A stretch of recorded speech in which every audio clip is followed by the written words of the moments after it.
fat is one of the major source of energy in our body. We have phospholipids, we have sterols, for example, cholesterol, and we have triglycerides. Triglycerides are composed of glycerol, as we can see here, and fatty acids. Thanks to an enzyme produced by our pancreas, they are separated, and we do have their separation into glycerol and fatty acids that they can be saturated or unsaturated. The unsaturated ones are the polyunsaturated or the monounsaturated. Glycerol inside the cell goes in the glycolysis and is used to synthesize more glucose, or is catabolized in the glycolysis to produce energy. The fatty acids go through a process called beta oxidation. The beta oxidation takes place in the cells and is very important. Generally is activated after 20 minutes of activity. And inside the mitochondrial structure, they provide molecules of acetyl coenzyme A to the Krebs cycle. So 2 by 2, each fatty acids that generally are composed, for example, of 14, 16, 18 atom carbons. So 2 by 2, they are reduced through the beta oxidation. They enter, thanks to the acetyl coenzyme A, the Krebs cycle. What is the Krebs cycle? We have seen that before. Is a very important and essential intersection of all the metabolic pathways.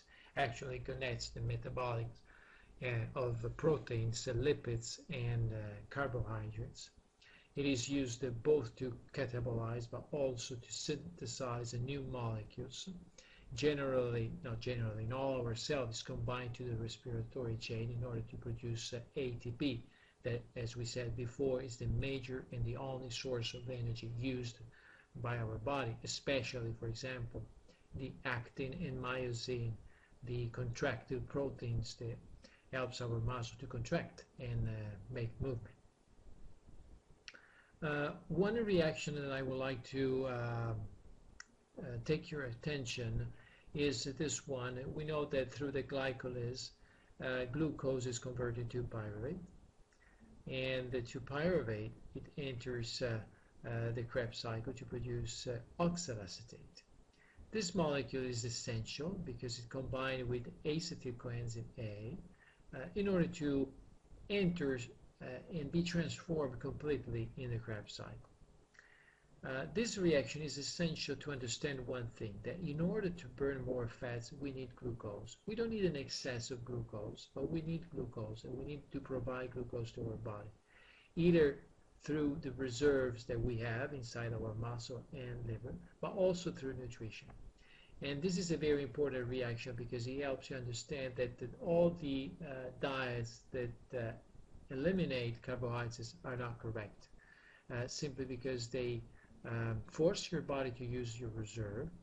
But at the end, when the glucose is not available, all the fatty acids are converted to acetyl coenzyme A, but the acetyl coenzyme A are so many that they can't go through the Krebs cycle, especially because we don't have enough glucose to provide oxaloacetate, and they are converted to ketones, another form of molecule used to produce energy, but not the best way to produce energy, because the best way to produce energy and to burn fats is to force our lipids, and especially the lipids that we have in our deposits, to enter the Krebs cycle. Let's see now, in relation to the length of activity, what kind of energetic system we are using. And then we will make some conclusion. If the activity is less than 10 seconds, we are on an anaerobic no-lactic acid activity. That means that we are not using oxygen, but we are not producing lactic acids, because we're using the CP system, the creatine phosphate system, that it helps you to produce energy for a short period of time, to produce ATP, just for a few seconds. If our activity is between 5 seconds to a few minutes, we are on an anaerobic lactic acid activity. That means that we are producing lactic acids because we are using both the Krebs cycle and majorly the glycolysis to produce lactic acid. And this is the lactic acids sensation. The production of lactic acids is felt when we feel that burn sensation in our muscles.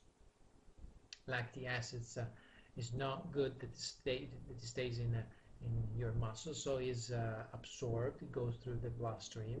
It reaches the liver, and in the liver is converted back to pyruvic acids that they use to produce glucose again. And that cycle is called the Coric cycle. If the activity is more than 10 minutes, then our body is using more the oxidized system. So it uses more oxygen.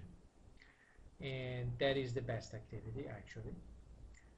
But we don't have to confuse, these are just the three energetic systems, three pathways. And when we do exercise, when we are on a sport activity, when we do a physical effort, we are using all three of them. And we also don't have to confuse these kind of processes to better understand what we have to do in order to burn more fats. Because that's not the purpose of physical activity. The purpose of physical activity is to increase the capacity of your cardiorespiratory system to provide oxygen to your muscles, to clean your body, to increase the muscle mass, because the weight training is very important. And these are the reasons why we should do physical activity. That should be composed of aerobics, flexibility, strength, because we need to train all these systems. Obviously, if we are more on an anaerobic system, probably our body is using more the Krebs cycle, and as a source of energy is using glucose and is using fatty acids. But the amount of fatty acids and glucose used is just a few grams, and not enough to explain the losing weight process. The losing weight process actually happens during the rest of the time. So when you are asleep, and if you had exercised well, if you had increased your muscle mass, you increase your metabolic rate, so you burn more. And if you did exercise, you also taught your body to use better oxygen. And if you use better the oxygen, then you use the fatty acids as a source of energy, because to be fit, you need to teach and train your body to use fatty acids when it is at rest. In fact, we had seen that the QR, that is the respiratory ratio, so it's a ratio between the amount of carbon dioxide produced and the oxygen used, tends to approach 1 if the intensity increase. We have seen that the sedentary people do have the QR that tends to 1 even at rest. And that is because their capacity to use oxygen is reduced because they are not trained. So they use more glucose than fatty acids in order to produce energy. That's why we suggest people to work out in order to lose body weight, because if they work out, they increase their muscle size, so they increase their metabolic rate, but they also teach their body to use more oxygen and fatty acids as a source of energy at rest, and that will bring the respiratory ratio, the QR, close to 0.7. We do also have to remember that we do have two kinds of muscle fiber in our body. We also do have an intermediate muscle fiber, but the major two are the slow twitch fiber, that are the fiber 1, and the fast twitch fiber. The slow twitch fiber use more the beta oxidation of the Krebs cycle, so they are the fiber used, for example, when running or doing cycling. And the fast twitch fiber use more when you do, for example, weight training and work out in a gym. And they use more the glycolytic process.